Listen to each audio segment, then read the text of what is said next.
então nós vimos o início, a formação das Sagradas Escrituras, não é? As Sagradas Escrituras, vejam que eu prefiro sempre usar a palavra Sagradas Escrituras ao invés de usar a palavra Bíblia. Porque a palavra Bíblia em português criou a impressão de singular. É uma coisa só, é um livro, né? Mas nós vimos que Bíblia é plural, né? Singular é biblion em grego. Bíblia são os livros sagrados. Então eu prefiro colocar no plural as Sagradas Escrituras. Por quê? Porque nós sabemos que as Sagradas Escrituras, na verdade, são uma biblioteca que depois foi juntada num volume só. Hoje em dia a gente pode ter, né, a facilidade de ter todas as Sagradas Escrituras num volume, num códice. Mas isso é uma novidade.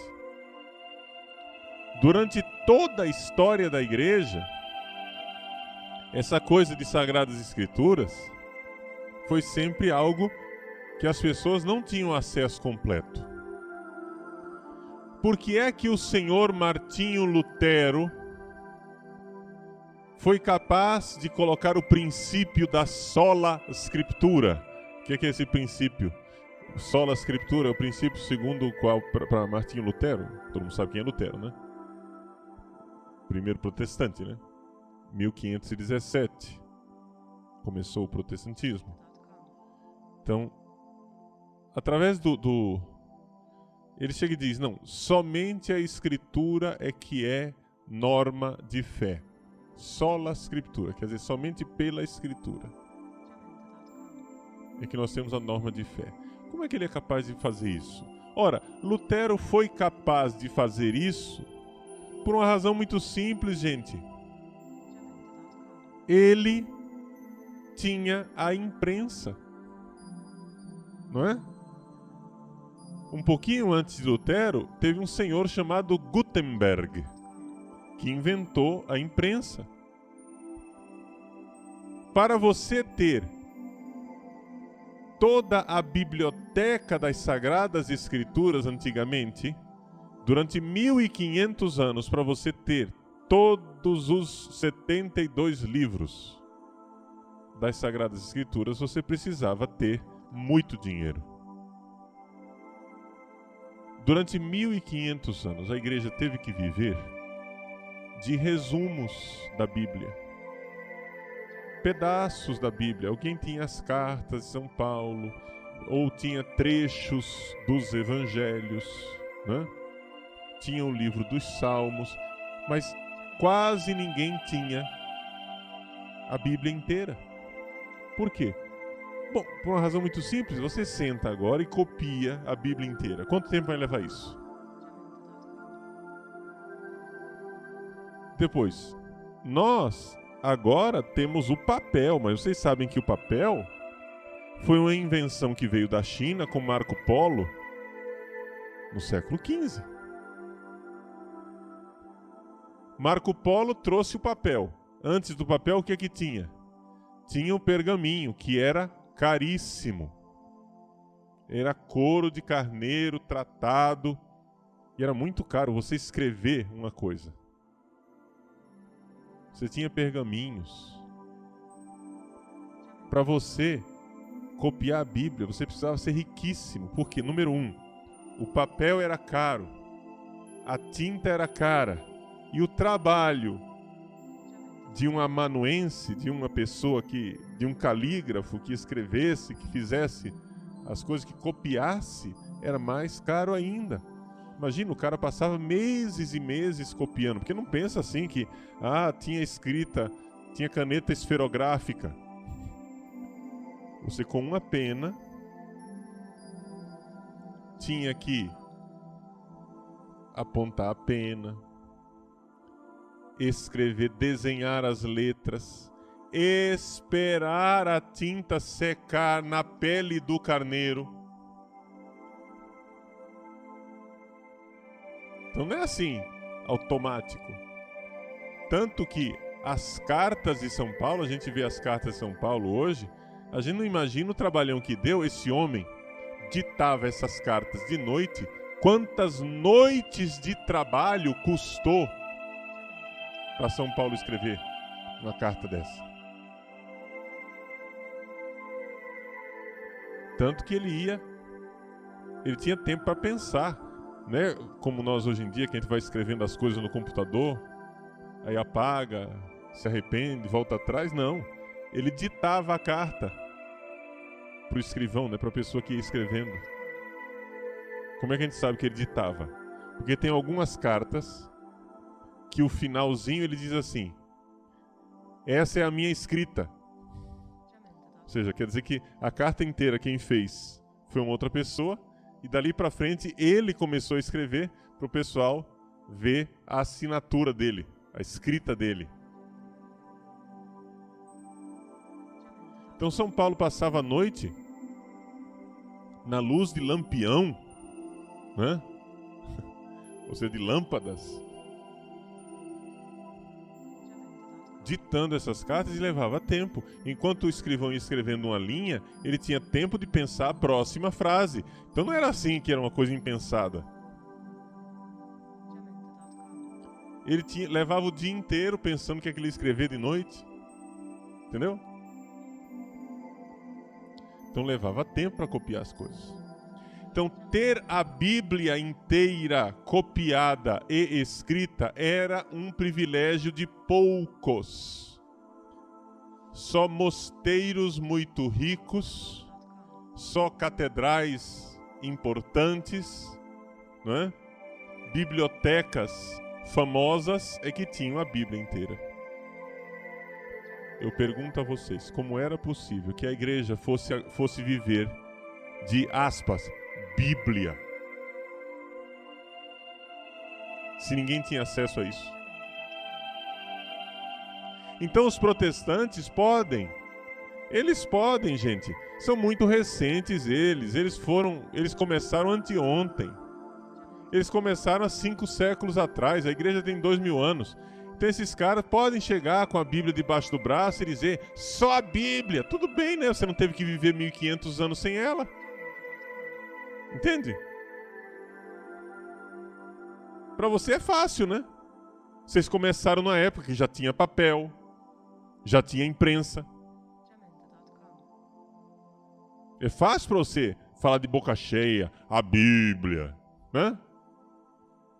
A Bíblia na mão do povo. Não foi você que teve que combater heresia durante 15 séculos? Entenderam? Como que a igreja ia viver desse jeito? Dependendo de Bíblia. Entenderam o problema? Veja, eu não estou desprezando a palavra de Deus. Eu não estou desprezando a Sagrada Escritura. Só que a gente tem que tomar consciência do seguinte, gente. A palavra de Deus é uma pessoa. É Jesus Cristo, não é um livro. E a igreja sempre viveu desta pessoa que é Jesus Cristo, que é a palavra de Deus, um acontecimento histórico. E a igreja sempre viveu de ter que preservar a memória, os ensinamentos, os sacramentos e a presença do Cristo ressuscitado no seu meio. Foi assim que a igreja teve que viver durante séculos. Portanto, gente, nós tivemos primeiro a igreja e só depois a Bíblia. Entenderam? Então, resumindo o que nós vimos na aula passada, o quê? Que a lista dos 27 livros do Novo Testamento, ela levou um tempo para ser formada. O primeiríssimo livro, foi escrito no ano 51 depois de Cristo. O último livro, que é o Apocalipse, foi escrito mais ou menos pelo ano 100. Levou 50 anos só para escrever. Depois que escreveu, levou ainda mais 100 anos de debate para saber quais desses livros iriam entrar na lista, no cânon do Novo Testamento. Os marcionitas queriam pouquíssimos livros. Os gnósticos queriam muitos livros. Vai, debate, estica, encolhe, né? Faz lista. Os bispos, então, chegaram a um consenso dos 27 livros do Novo Testamento. Mas isso foi bem depois. E mesmo com os 27 livros do Novo Testamento, não está resolvido tudo, porque não é todo mundo que tem acesso aos 27 livros do Novo Testamento. Você não pode agora montar a vida da igreja inteira em cima de um livro. Também porque a gente sabe muito bem que esse livro dá para você fazer muita coisa com ele. Em cima do livro, em cima das Sagradas Escrituras, os protestantes, cada um fundou uma igreja, né? A cada dia tem uma igreja sendo fundada. Por quê? Porque eles estão convencidos que o negócio não é. A igreja não vincula ninguém, o que vincula é a Bíblia. Para eles o que importa é a Bíblia, não importa a igreja. Mas, meu irmão, como é que você pode dizer que o que importa é a Bíblia, não importa a igreja? Como é que você tem Bíblia se você não tiver igreja? Entenderam o problema? Tá dando para enxergar que se não tivesse igreja, não teria Bíblia? Que a Bíblia não caiu de paraquedas do céu com zíper e tudo. A Bíblia, ou você tem uma igreja para explicar o surgimento das Sagradas Escrituras, ou então, meu irmãozinho, tchau, tchau. Então, nós respeitamos os nossos irmãos evangélicos protestantes. Mas a única coisa que a gente deve e pode dizer para eles é o seguinte: vai estudar, criançada. Né? Vamos estudar a história da igreja e ver direito como é que é esse negócio. É por isso que tem um padre amigo meu que diz assim: olha, quem estuda a história da igreja antiga, protestante não fica. Pode virar até ortodoxo, mas protestante não fica. Porque não tem consistência. Entende? Não tem consistência histórica. Você não tem como explicar o princípio protestante. Não tem como. Jesus não podia ter feito a igreja para ela sobreviver em cima, número 1, de um livro que ainda não existia. Número 2, que uma vez que ele existe, ainda não havia sido identificado. E número 3, uma vez que foi identificado, não está na mão de todo mundo. É uma coisa raríssima. Então é evidente que a Escritura, que as Sagradas Escrituras servem como norma para nós. Mas a palavra de Deus não é um livro. A palavra de Deus é a pessoa viva de nosso Senhor Jesus Cristo, encarnado na história, ressuscitado e vivo dentro da sua igreja. Ponto. Isso é a palavra de Deus. É uma pessoa viva. E a igreja, ao longo dos séculos, tem a missão de conservar a mensagem, a palavra, a memória dos feitos, os mistérios celebrados nos sacramentos, os acontecimentos místicos que surgiram a partir da redenção, da encarnação, da ressurreição de nosso Senhor. Entenderam? Jesus disse: eis que eu estarei convosco todos os dias até a consumação dos séculos. Ele não disse: eis que a Bíblia estará convosco todos os dias. Ele disse: eu estarei convosco todos os dias. Então, agora nós vamos passar para um período da igreja bastante delicado, que é aquilo que nós chamamos de idade subapostólica. O que é a idade subapostólica? A idade subapostólica é a idade daquela geração de cristãos que conheceu os apóstolos, mas que já não tinha mais os apóstolos. Ou seja, eu conheci São João, falei com ele, mas já morreu. Entendeu? Aquele período em que os apóstolos tinham acabado de morrer, já tinha igreja, mas ninguém mais podia dizer, eu vi. Entendeu? Ninguém mais podia dizer, eu vi quando Jesus fez tal coisa. Eu vi o ressuscitado. Eu toquei nas suas chagas. Ninguém mais. A idade subapostólica é a idade em que ninguém mais pode dizer, como São João diz no início da sua primeira carta. Famosíssima primeira carta de São João começa dizendo assim: o que era desde o princípio, o que ouvimos e o que vimos com os nossos olhos, o que contemplamos e as nossas mãos apalparam.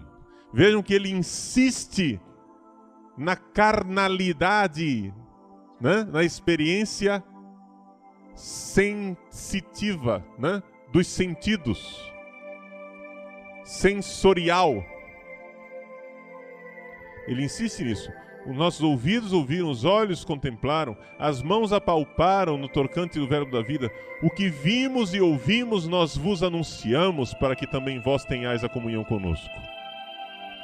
Vejam que São João insiste no início da sua primeira carta na corporeidade do verbo de Deus. Por quê? Porque ao contrário do que o Sr. Dan Brown diz no seu Código da Vinci, qual é a estupidez do Dan Brown? O Dan Brown diz assim: Jesus era um homem que casou, teve filho com Maria Madalena, etc e tal, escambau, né? Aí, lá em 313 veio Constantino, e no Concílio de Nicéia, em 325, o Concílio de Nicéia decretou que Jesus era Deus. Mas antes de 325, Jesus não era Deus. Isso foi uma invenção da igreja constantiniana. Antes disso, Jesus era um homem normal, como outro qualquer, que casou, teve filho. Essa é a idiotice do Dan Brown. Só que esse Dan Brown parece que nunca leu a Bíblia, e se leu, ele é desonesto o suficiente para querer perverter todos os dados que estão lá na Sagrada Escritura. O que é que nós temos no Novo Testamento? Nós temos no Novo Testamento um esforço dos apóstolos para transmitir à nova geração da idade subapostólica o fato de que Jesus era homem. A dificuldade da geração subapostólica, ou seja, a geração que veio depois dos apóstolos, a dificuldade deles não era acreditar que Jesus era Deus, era acreditar que Jesus era homem. A primeira heresia que surge, a maior dificuldade, né, é a dificuldade docetista. O que é docetismo? Docetismo, né? Dokeo, em grego, quer dizer, é uma aparência, né? O que é que o docetismo dizia? O docetismo dizia que o Filho de Deus veio ao mundo e ele não foi homem de verdade. Ele só parecia ser homem. Era uma aparência. O corpo de Jesus era só uma aparência. Entende? Que ele não foi homem de verdade, não. Então, o que é que a heresia que começou a surgir nessa época? Os apóstolos ainda estavam vivos e essa heresia já começou a aparecer. Qual foi a heresia que começou a aparecer? O pessoal dizendo, não, porque o Filho de Deus veio e ele apareceu, né? Ele teve uma aparência de homem. Mas essa aparência de homem não era verdadeira. E isso daí eles até atestavam e usavam expressões de São Paulo, não é? Porque São Paulo, você sabe, os escritos de São Paulo são os primeiros escritos do Novo Testamento. A linguagem cristã ainda não estava toda elaborada. Então São Paulo tenta expressar coisas que são difíceis de dizer na língua humana. Então, por exemplo, a gente pega a carta de São Paulo aos Filipenses, não é? Se você pegar o hino do segundo capítulo da carta aos Filipenses, no hino, São Paulo, esse hino provavelmente é anterior a São Paulo, portanto a carta foi escrita mais ou menos em 54, isso quer dizer que o hino é anterior, então nós estamos falando aqui de um hino que possivelmente pode ter sido composto no ano 40, alguma coisa assim, depois de Cristo. Então, nós estamos com um hino bem primitivo, dos primeiros hinos escritos pelos cristãos para celebrar Jesus, né? No hino do segundo capítulo de Filipenses, o que é que está dito lá? Que Jesus tomou a forma humana, a aparência humana. Entenderam? Então, baseado nessas expressões arcaicas, antigas, as primeiras expressões cristãs, os docetistas diziam, puxa vida, gente, tá vendo? Olha, era só uma aparência.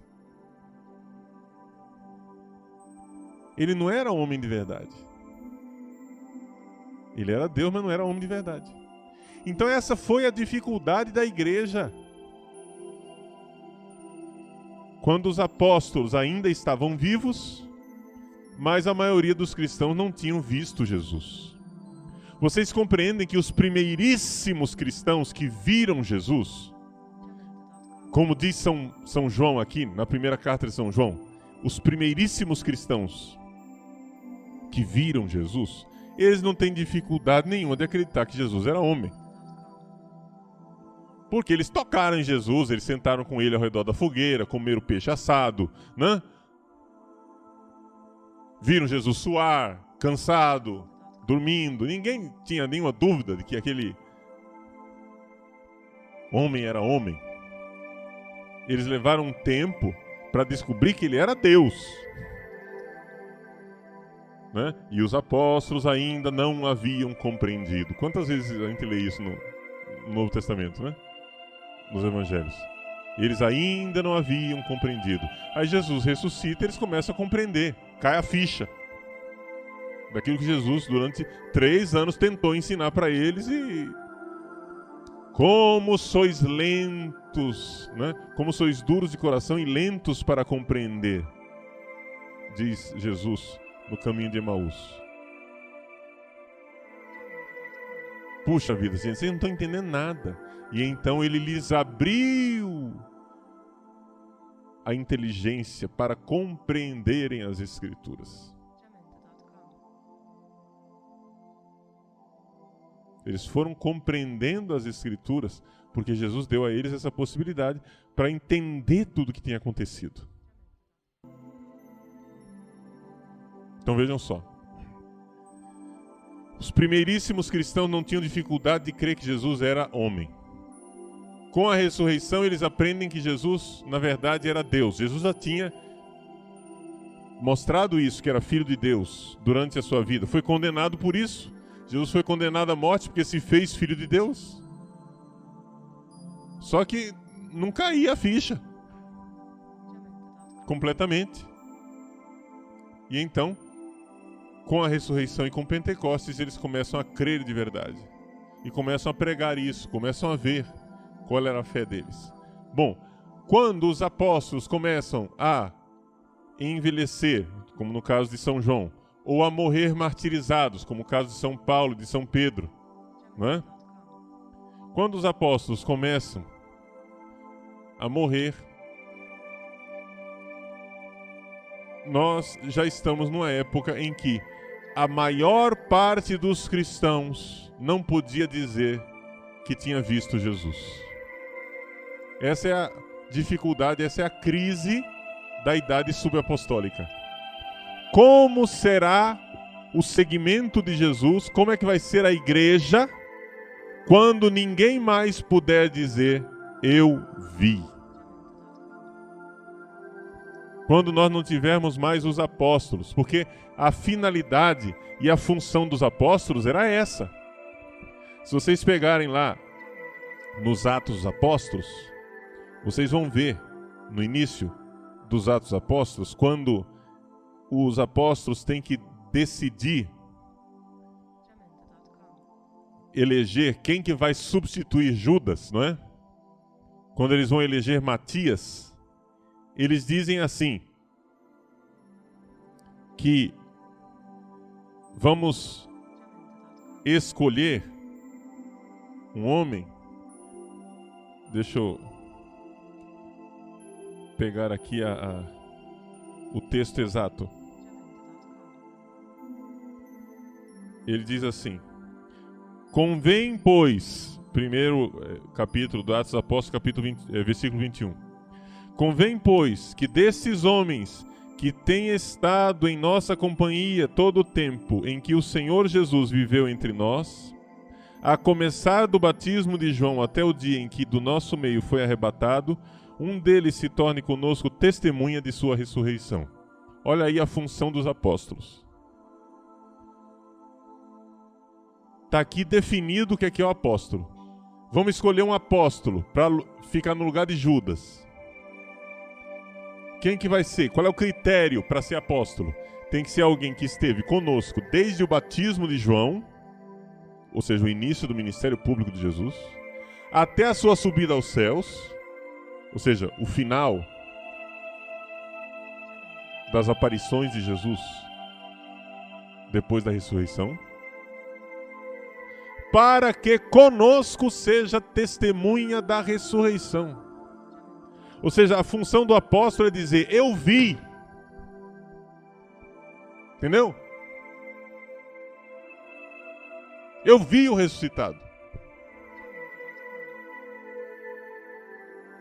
É por isso que Paulo pode dizer que é apóstolo, porque Jesus apareceu a ele ressuscitado como a um aborto, né? Ele diz assim, na primeira carta aos Coríntios, capítulo 15, por último apareceu também a mim como a um abortivo, ou seja, fora de hora, né? Então eu estou aqui atestando a ressurreição de Jesus. Paulo diz, eu sou apóstolo porque Jesus me escolheu, não é porque ninguém quis, não. Não foi nenhum homem que me foi o próprio Jesus. Né? Então, vejam só. Com a eleição de Matias, a gente vê para que servir, qual era a função dos apóstolos, dizer, eu vi. Só que na idade subapostólica, ou seja, quando os apóstolos já não estavam mais aí, já ninguém mais podia dizer, eu vi. E agora? Bom, agora a gente vai precisar passar para uma realidade chamada os sucessores dos apóstolos.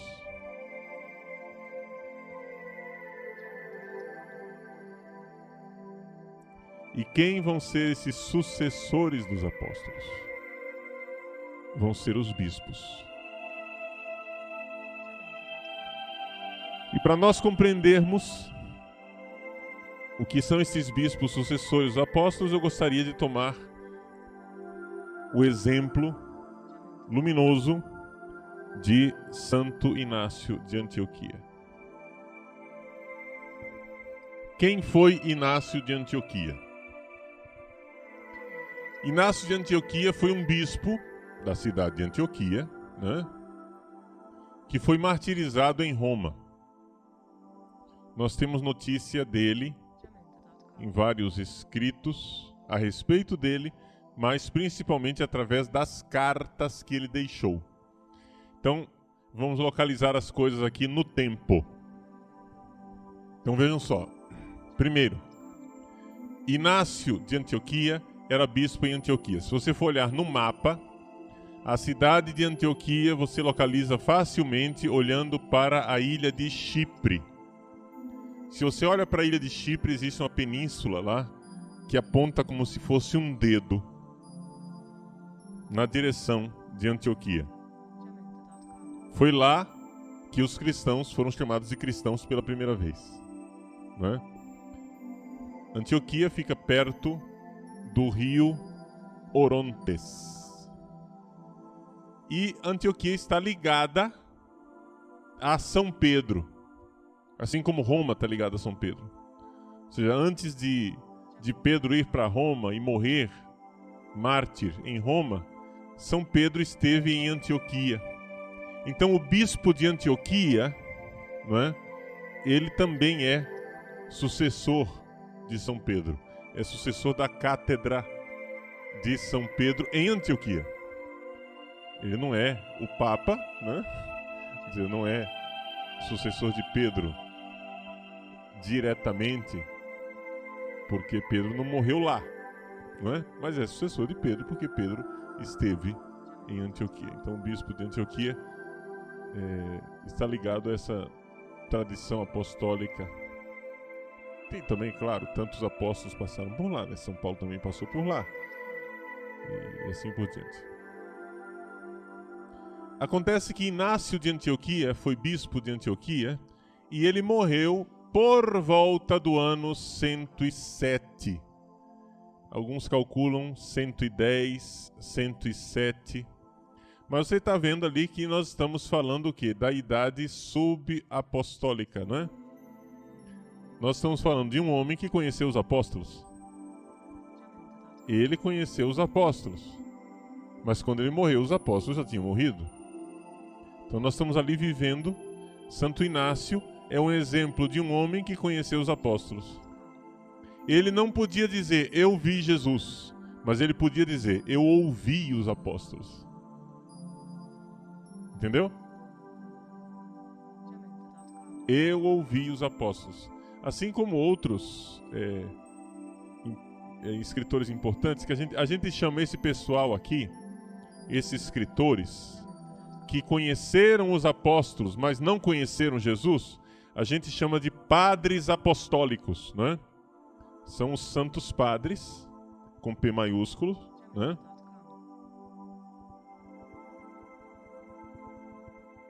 Então são os padres apostólicos. Os padres apostólicos são santos padres que conheceram os apóstolos. Tá entendendo? Que estão nessa idade subapostólica. Então, por exemplo, São Policarpo de Esmirna, ele podia dizer, eu conheci São João. Santo Inácio de Antioquia podia dizer, eu conheci São Pedro. Entenderam? Então eles são chamados padres apostólicos. Santo Inácio de Antioquia é um padre apostólico. Existe um famoso escritor, a gente chama ele de o pai da história da igreja, né? Porque foi ele quem escreveu a primeira história da igreja, um sujeito chamado Eusébio de Cesareia. Eusébio de Cesareia, ele foi bispo de Cesareia Marítima, e ele fez parte do Concílio de Nicéia em 325. Era amigo de Constantino, etc., e desempenhou um papel importante no Concílio de Nicéia, que nós vamos ver depois. Embora ele fosse, de alguma forma, semi-ariano. Mas Eusébio de Cesareia escreveu a sua história eclesiástica. quando ele escreveu a História Eclesiástica, portanto nós estamos aqui no século IV, ele nos relata documentos que ele foi lá pesquisar para ver, olha, eu encontrei aqui uma carta de um fulano chamado Pápias, ou Papias, né? E ele relatava isso, e ele vai contando os documentos que ele encontrou. Para nós, essa História Eclesiástica de Eusébio de Cesareia, ela é importante por quê? Porque ele relata documentos que ele viu, mas que nós hoje não conhecemos. Ou seja, essas cartas de Pápias e Companhia Limitada, desses escritores mais antigos do que ele, chegaram até nós através da cópia que ele fez. Ele diz assim, Pápia diz isso aqui, abre aspas, né? E aí vai e copia o que Pápia está dizendo. Então a gente tem a obra de Eusébio de Cesareia, mas não tem a obra direta de Pápias. Então a gente diz que Eusébio de Cesareia, de alguma forma, é o pai da história da igreja. Bom, foi ele quem começou essa coisa de contar a história da igreja. Na verdade, se você for ver, no fundo, o pai da história da igreja seria São Lucas, né?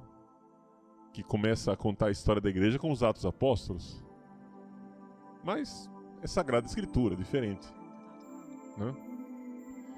Então, Eusébio de Cesareia fala de Santo Inácio, de Inácio de Antioquia. Eu vou ler para vocês o que ele diz. Ele diz assim: o homem ainda hoje celebrado pelas multidões, Inácio, que tinha obtido, na sequência da sucessão de Pedro, o segundo lugar. A tradição conta que ele foi enviado da Síria à cidade de Roma. Antioquia fica na Síria, né? Ainda hoje, o país lá chama-se Síria. Ele foi enviado da Síria à cidade de Roma para se tornar alimento das feras por causa do testemunho de Cristo.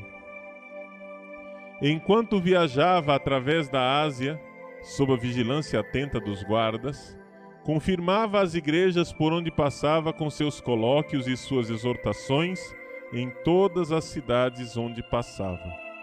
Então vejam só, Santo Inácio foi confirmando as igrejas, quer dizer, confirmando as dioceses que estavam ali, as cidades.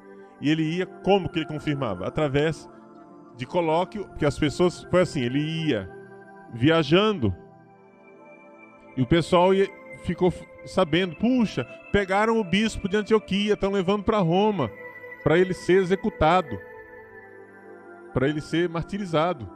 Ah, é? E todo mundo ia lá vê-lo. E aí ele confirmava as pessoas na fé, pregava o evangelho para eles, etc. E ia caminhando. Enquanto isso, no caminho, ele também escrevia cartas, ditava cartas para as várias cidades, as várias comunidades, né, que estavam lá. Então são essas cartas que nós temos de Santo Inácio. São cartas onde ele escreve para as várias cidades. Vejam que nós estamos no ano 107 depois de Cristo. E como é? Vejam, não havia ainda, no ano 107, gente, não havia Novo Testamento. O Novo Testamento já estava todo escrito, mas não estava ainda todo identificado, entenderam? A lista não estava feita ainda. Tinha um que tinha um evangelho, outro tinha outro evangelho, outro tinha uma cópia de uma carta, outro tinha cópia de outra coisa, estava todo espalhado por aí. Entenderam? O Novo Testamento ainda não estava identificado como tal. E o que é que tinha no ano 107? Pelas cartas de Santo Inácio a gente vê claramente que tinha uma coisa: os bispos. Os bispos. Nas cartas que Santo Inácio escreve, ele exorta constantemente as pessoas a serem fiéis aos bispos. A fidelidade, a unidade ao redor do bispo é uma coisa assim muito importante. Vejam só, primeira coisa, vou pegar aqui um exemplo. A carta dele aos Efésios, não é? Ele escreve aos Efésios, a saudação inicial ele diz assim: Inácio, também chamado de Teóforo. Teóforo quer dizer aquele que carrega Deus, né? A igreja que foi grandemente abençoada na plenitude de Deus Pai, predestinada antes dos séculos para existir sempre, para uma glória que não passa, inabalavelmente unida, escolhida, na paixão verdadeira por vontade do Pai e de Jesus Cristo nosso Senhor. A igreja digna de ser chamada feliz, que está em Éfeso, na Ásia. As melhores saudações em Jesus Cristo, numa alegria irrepreensível. Então essa saudação dele, a igreja que está em Éfeso. Aí ele exorta o pessoal à unidade. E como é que ele faz isso? Ele diz assim: não vos dou ordens como se fosse uma pessoa qualquer.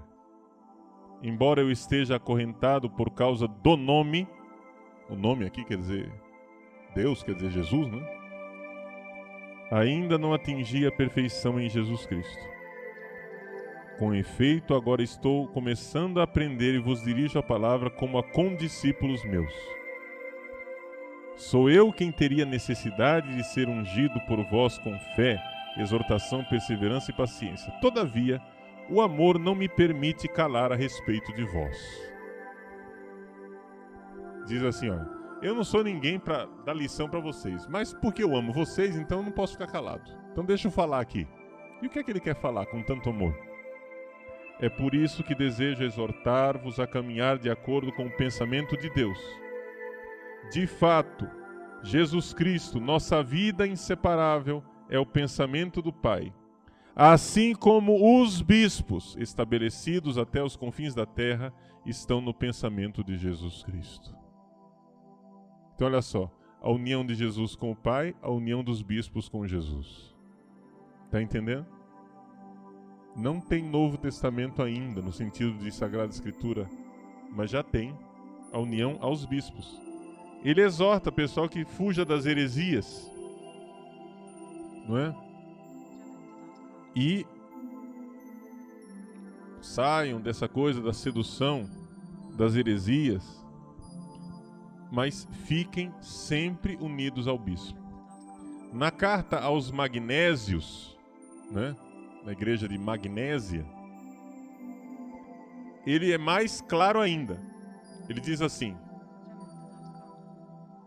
convém que não abuseis da idade do vosso bispo, mas pelo poder de Deus Pai lhe tributeis toda a reverência. O bispo está tendo dificuldade lá, porque o bispo já era velhinho. Vocês respeitem o bispo, ele tá velhinho, mas respeitem. De fato, eu soube que os vossos santos presbíteros não abusam de sua evidente condição juvenil. Desculpa, eu interpretei errado. Não é que ele estava velhinho. Abuseis da idade, que ele era jovem demais. Tá? Ele era jovem demais. Mas como gente sensata em Deus, se submetam a Ele. Não a Ele, mas ao Pai do bispo de todos, Jesus Cristo. Portanto, para a honra daquele que nos amou, é preciso obedecer sem nenhuma hipocrisia, porque não é o bispo visível que se engana, mas é o invisível que se mente. Ou seja, ele está dizendo aqui, o bispo invisível é Jesus. Agora vocês obedeçam ao bispo visível, porque vocês podem enganar esse bispo visível aí, mas o invisível vocês não enganam não. Está entendendo? Não se fala da carne, mas do Deus que conhece as coisas escondidas. Então vejam que coisa impressionante, que ele desde o início, nós estamos aqui no ano 107, eu não entendo como é que uma pessoa que lê um negócio desse ainda consegue ser protestante. No ano 107 depois de Cristo, não tem ainda Bíblia, do jeito que nós conhecemos. Mas já tem bispo.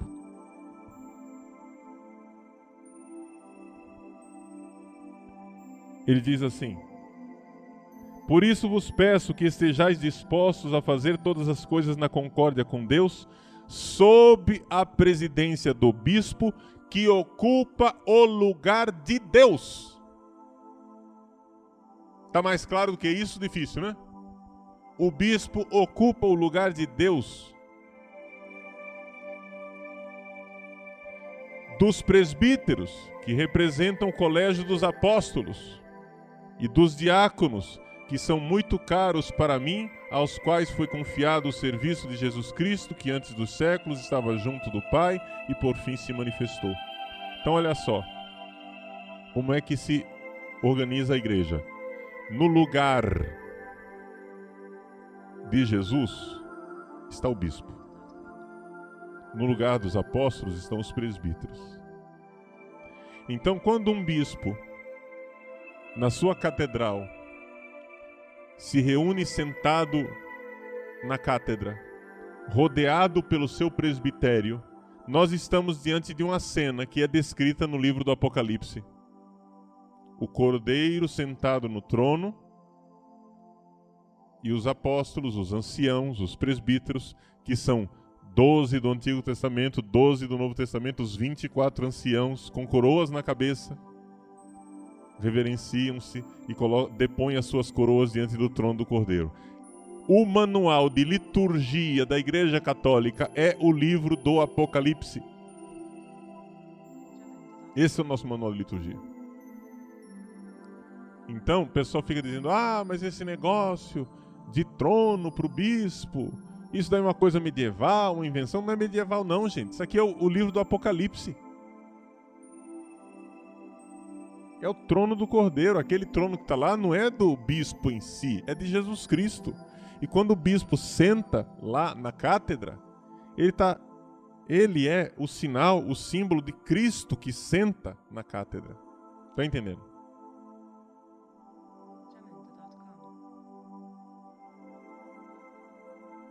Agora é evidente que tudo isso supõe que esse bispo seja fiel, né? Nós vamos aprender depois que esse princípio de obediência é um princípio hierárquico. O bispo, eu obedeço ao bispo como quem obedece a Jesus Cristo, porque o bispo é obediente. Agora, se for um bispo herético, rebelde, insensato, é evidente que eu não vou obedecer a ele como se fosse Jesus Cristo. Estão entendendo? Eu obedeço ao bispo obediente. Então, Santo Inácio fala com toda clareza a respeito dos bispos. Ele escreve para a igreja que está na Trália. E as pessoas que nascem na Trália são os tralianos. A carta de Santo Inácio aos tralianos, não é aos australianos, tá? É aos tralianos. 2 palavras.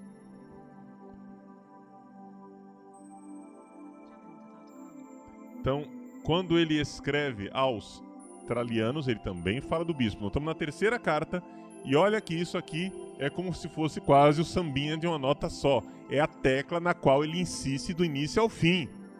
Essa história de bispo, não é que por acaso ele escreveu numa das cartas uma passagenzinha escondida numa nota de rodapé. Não! Isso daqui é o centro do que ele quer dizer.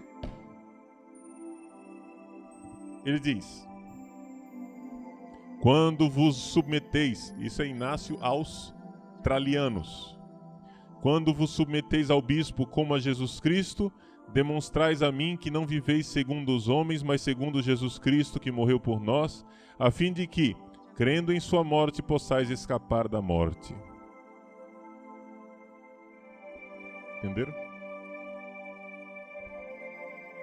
Então, ele fala dos presbíteros, fala dos diáconos. Eu não vou ler tudo, porque não dá pra gente ficar aqui a manhã inteira lendo as 7 cartas, tá? E depois, exorta que fujam da heresia. Eu vos exorto, portanto, não eu propriamente, mas o amor de Jesus Cristo, a usar somente alimento cristão, abstendo-vos de toda erva estranha, que é a heresia. Preocupação de manter a fé, a doutrina. Sejam fiéis ao bispo, fujam da heresia. A carta aos Romanos eu vou deixar por último, quando nós falarmos a respeito dos mártires, tá? Então eu vou pular a carta aos Romanos. Carta aos Filadelfenses, ou Filadelfienses. Olha só, Igreja da Filadélfia. Sei que o bispo, para servir a comunidade, não obteve o ministério por si mesmo, nem pelos homens, nem por vanglória, mas pelo amor de Deus Pai e do Senhor Jesus Cristo. Fiquei admirado com a bondade dele. O seu bispo foi lá visitá-lo, que ele estava indo preso, né? O bispo foi lá visitar, e aí Santo Inácio vai, elogia o bispo, etc. Elogia a constância dele, diz para fugir da Eucaristia, e diz uma coisa interessante, fugir da heresia, perdão, e fala, não fugir da Eucaristia, fugir da heresia. E diz uma coisa interessante sobre a Eucaristia, é que eu estou lendo na frente e aí dá curto-circuito, né? Diz uma coisa interessante a respeito da Eucaristia, olha só. Ele diz assim,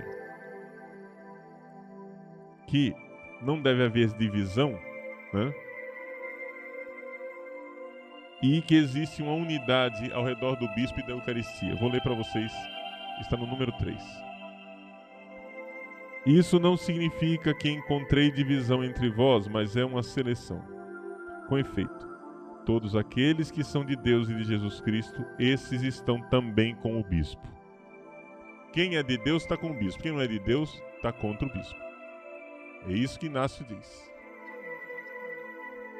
Ele diz: aqueles que, arrependendo-se, vierem para a unidade da igreja, serão também de Deus, para que sejam vivos segundo Jesus Cristo. Tá? Não vos enganeis, meus irmãos. Se alguém segue cismático, não herdará o reino de Deus. Se alguém caminha em conhecimentos estranhos, este não participa da paixão. Preocupai-vos em participar de uma só Eucaristia. Ou seja, só existe nessa época, só existe uma Eucaristia, a Eucaristia do bispo. Uma só assembleia, né, eucarística. É a do bispo. E os presbíteros concelebram. É a visão do Apocalipse, né? O cordeiro, o altar, os apóstolos ao redor. Então, uma só Eucaristia. Nessa época, tinha já gente se dividindo, querendo fazer a sua missinha à parte, né? Santo Inácio diz, não, é uma Eucaristia só. E é interessante, nós hoje ainda guardamos uma lembrança dessa realidade de que existe só a Eucaristia. Quando a igreja começou a crescer e não dá para reunir todo mundo num lugar só para participar da Eucaristia do bispo, o que é que se fez? Se começou o bispo celebrava a Eucaristia e mandava um acólito ou um presbítero com um pedacinho da hóstia que ele tinha consagrado lá para o lugar onde ia ter aquela outra celebração eucarística. Então, na hora da fração do pão, na hora que se partia o pão, se pegava aquele pedacinho de hóstia do bispo e se colocava no cálice, para dizer que essa Eucaristia que nós estamos celebrando aqui está em comunhão com a Eucaristia do bispo. Esse gesto que nós temos hoje do padre que parte a hóstia e coloca um pedacinho da hóstia dentro do cálice é resquício disso. Aquele pedacinho de hóstia que é colocado no cálice é o chamado fermentum, né? É o fermento. Quem trabalha com fermento natural sabe, né? Como é que é o fermento? O fermento é o quê? É um pedacinho de massa de pão que já está fermentada, que é guardado ali, é cultivado aquele pedacinho de pão fermentado. Você vai fazer o pão, você vai e mistura aquele pão com outro pão e fermenta tudo, fermenta a massa, né? Então ali seria o fermento do bispo, ou seja, para dizer, simbolizando que o bispo está unido ali e está fermentando aquela Eucaristia para que seja a mesma Eucaristia. Não haja divisão na igreja. Então vejam como é que a igreja nasceu. Meus queridos, a igreja nasceu católica, tá? Ela não ficou católica depois. Me desculpe o seu Dan Brown, mas a igreja nasceu católica. Nós estamos aqui no ano 107, gente. E ninguém questiona a autenticidade dessas cartas de Santo Inácio, porque são tão antigas que todo mundo sabe, é um negócio muito antigo, não tem como você negar. Então, a única Eucaristia era a Eucaristia do bispo, né? Carta de Santo Inácio ao povo de Esmirna. Quem nasce em Esmirna é esmirniota ou esmirnense.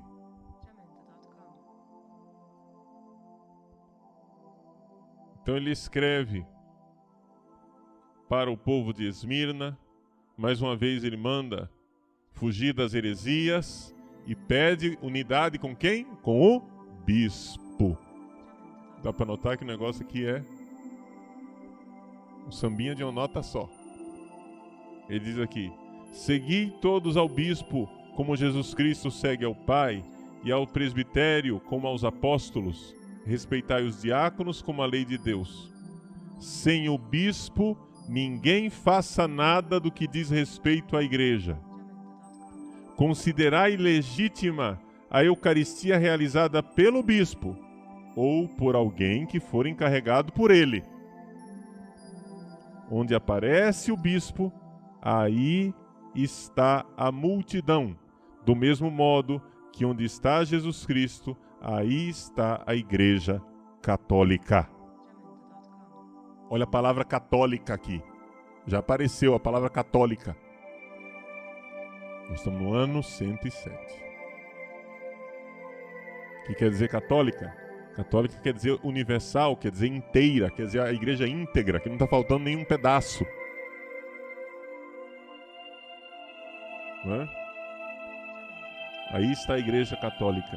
Sem o bispo não é permitido batizar e nem realizar o ágape, ou seja, a reunião, o banquete eucarístico. Tudo o que ele aprova é também agradável a Deus, para que seja legítimo e válido tudo o que se faz. De agora em diante convém retornar o bom senso, enquanto ainda temos tempo, converter-nos a Deus. É bom reconhecer a Deus e ao bispo. Quem respeita o bispo é respeitado por Deus. Quem faz algo às escondidas do bispo serve ao diabo. É sério? A coisa é séria. Meus senhores, a igreja nasceu católica. Agora ele escreveu também uma carta para o bispo Policarpo, bispo de Esmirna. Ele não escreveu só para o povo de Esmirna, escreveu também para o bispo São Policarpo, dizendo como é que ele deve ser firme contra os hereges, não é? Ele diz assim: aqueles que parecem dignos de fé, mas ensinam o erro, não te amedrontem. Seu bispo, não tenha medo, seja homem, é o que ele está dizendo. Não seja calça frouxa. Entendeu?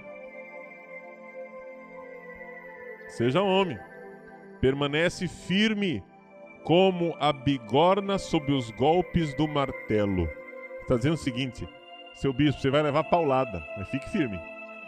A bigorna leva a martelada, mas ela continua firme, né? O bispo é a bigorna. Se você quer ser bispo e não quer levar paulada, vai caçar outro emprego. Bispo é para levar paulada. A mesma coisa também padre, viu? Você quer ser padre, mas não quer levar paulada, meu irmãozinho? Muda de profissão. Você tem que ter um capacete bom. É próprio do grande atleta aparar os golpes e vencer. É por causa de Deus que devemos suportar tudo, a fim de que Ele também nos suporte. Sê mais zeloso do que és, discerne os tempos, espera aquele que está acima do tempo, atemporal e invisível, mas que se tornou visível para nós. Aquele que é impalpável e impassível, mas que se tornou passível por nós, e por nós sofreu de todos os modos. Aí ele manda cuidar das viúvas, dos órfãos, cuidar das famílias, né? E ele ainda exorta submissão ao bispo. Mais uma vez, atendei ao bispo para que Deus vos atenda. Você quer que Deus ouça a sua oração? Então ouça o que o bispo pede. Ofereço minha vida para os que se submetem ao bispo, aos presbíteros e aos diáconos. Possa eu, com eles, ter parte em Deus. Trabalhai uns com os outros e unidos combatei, lutai, sofrei, dormi, despertai, como administradores e assessores e servidores de Deus.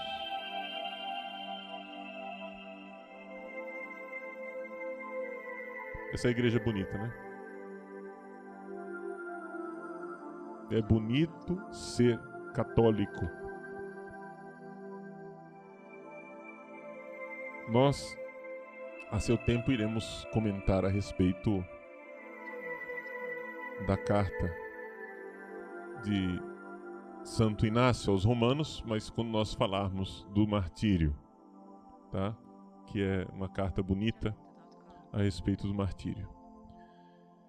Mas o que é que eu quero colocar para vocês aqui? Exatamente o fato de que mal morreram os apóstolos, a igreja já está toda ela organizada ao redor do episcopado. O Papa, ou seja, o sucessor de São Pedro em Roma, a missão do Papa, ela já existe, mas ela vai tomando forma aos poucos, entendeu? Como é que o Papa vai exercer sua missão de confirmar os irmãos como Pedro? Por quê? O que acontece? Nesta época em que Santo Inácio escreve, nós estamos numa época de perseguição, é possível e provável que o Papa estivesse morto, ou seja, havia martírio dos papas, etc. E é possível que, quando Inácio escreve para Roma, ele não fala de nenhum bispo em Roma. Ele diz que a igreja de Roma preside na caridade. Então ele já fala de uma presidência que Roma preside todas as outras igrejas. Nós estamos em 107. Agora é possível e provável, porque ele não fala de bispo em Roma, é possível e provável que tivesse sede vacante, entendeu? Que estivesse vacante a cadeira de São Pedro lá em Roma. Por quê? Porque por causa das perseguições, etc. Os primeiros papas, a grande maioria dos papas foram todos mártires, né? Todos morreram. Então, ser eleito papa naquela época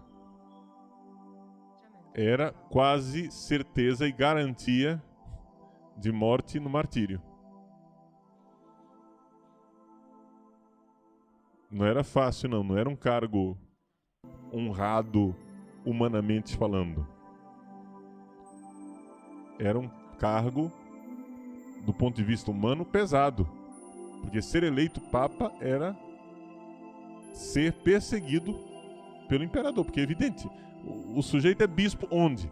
Na capital do império.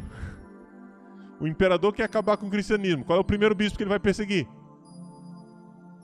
É o bispo da casa dele, né? Onde está na casa dele. Então, ser eleito papa era garantia de martírio. Ser eleito bispo de Roma era complicado. Mas Inácio já diz que a igreja de Roma preside na caridade. Então já ali a gente vê, veja, uma organização da igreja ao redor dos bispos e ao redor da igreja de Roma. Entenderam? Então cada igreja local ao redor do seu bispo.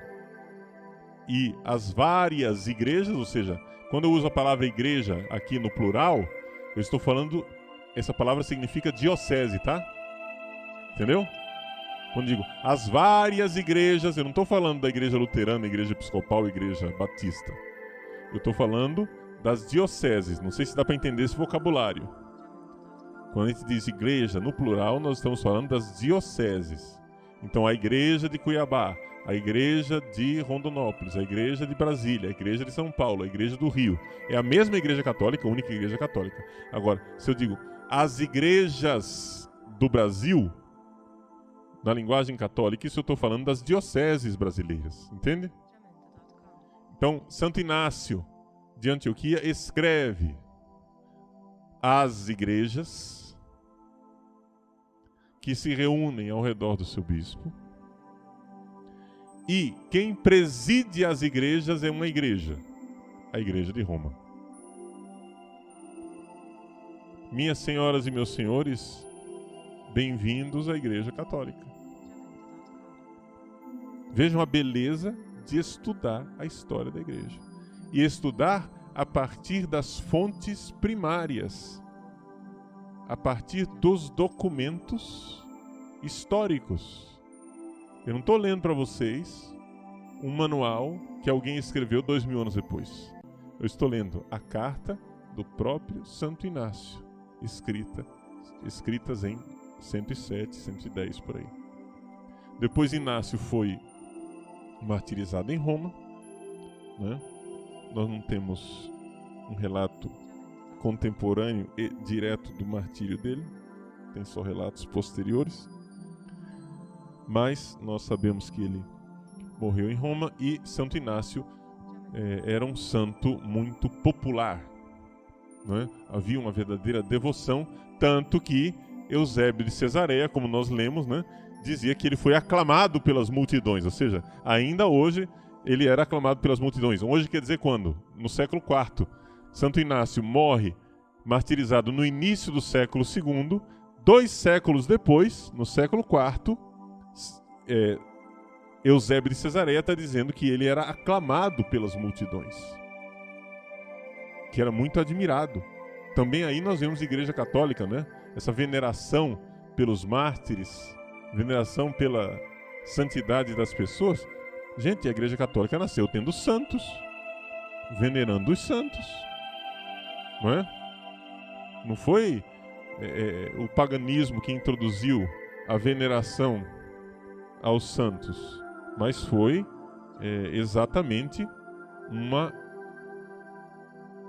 igreja que sabia do valor do martírio e que, sobretudo, tinha a mesma fé que São Paulo tinha. Ou seja, São Paulo, quando ele perseguia os cristãos, ele teve aquela experiência.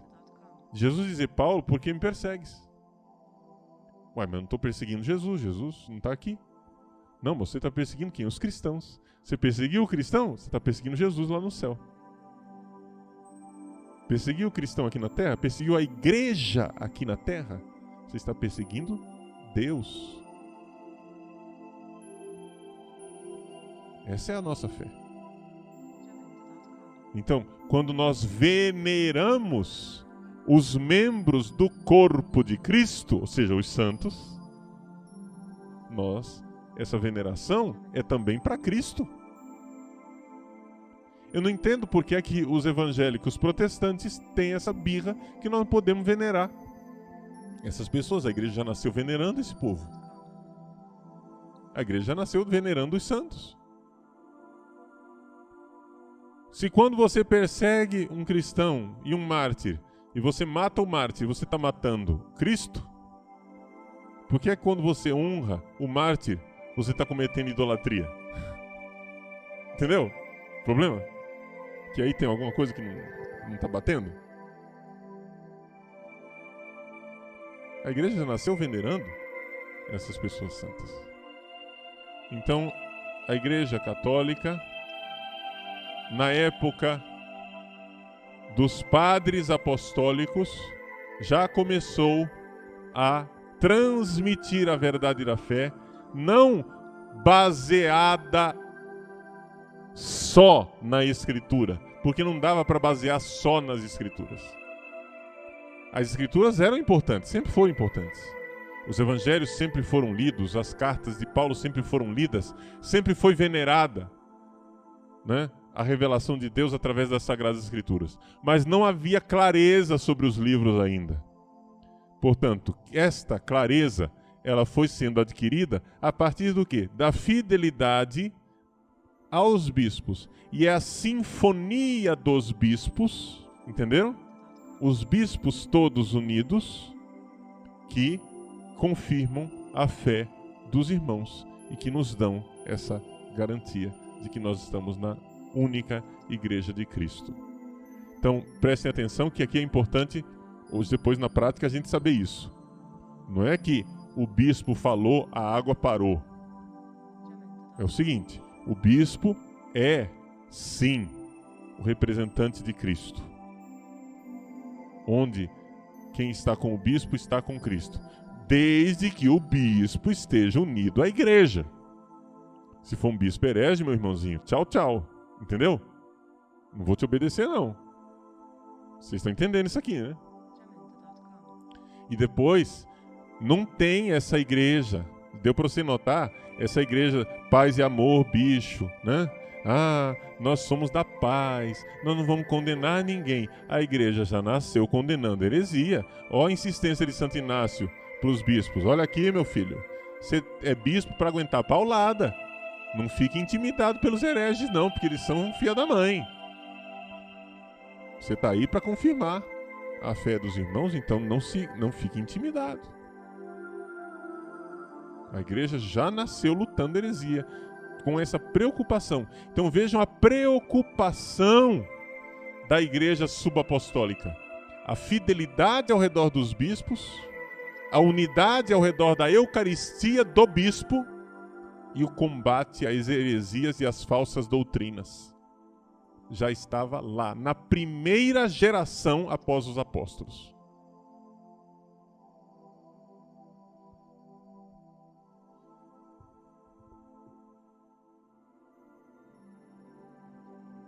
A pergunta é por que a igreja se concentrou ao redor da igreja de Roma como sendo a mãe, como sendo a igreja maior? Bom, a resposta é o seguinte. Primeiro, que a cidade de Roma era realmente a cidade principal do império. E segundo, a cidade de Roma é a cidade onde os dois grandes apóstolos, Pedro e Paulo, derramaram o seu sangue. Então, foi em Roma que Pedro derramou o sangue dele. Em Roma estavam os túmulos dos apóstolos Pedro e Paulo. Então isso deu uma importância, já havia uma importância normal, política, na cidade de Roma. E os cristãos viram como providencial essa coisa de que Pedro, o príncipe dos apóstolos, o primeiro deles, né? Aquele que está lá onde está Pedro, aí está a igreja, confirma a fé dos irmãos. Né? Tu és pedra, sobre essa pedra edificarei essa igreja. Ou seja, que a pedra, que é Pedro, tenha sido plantada, digamos assim, pelo martírio na igreja de Roma. Então houve, os cristãos desde cedo começaram a ver como algo providencial que na cidade principal do império, né, onde politicamente tudo girava ali ao redor, exatamente lá foi que o primeiro dos apóstolos, São Pedro, derramou seu sangue. Portanto, onde é que fica o sucessor de Pedro? Onde Pedro morreu, né? Onde Pedro entregou a Deus a sua vida na fidelidade. Então, a herança fica onde a pessoa morre, não é isso? Então é lá, em Roma, que se identifica a sucessão de Pedro.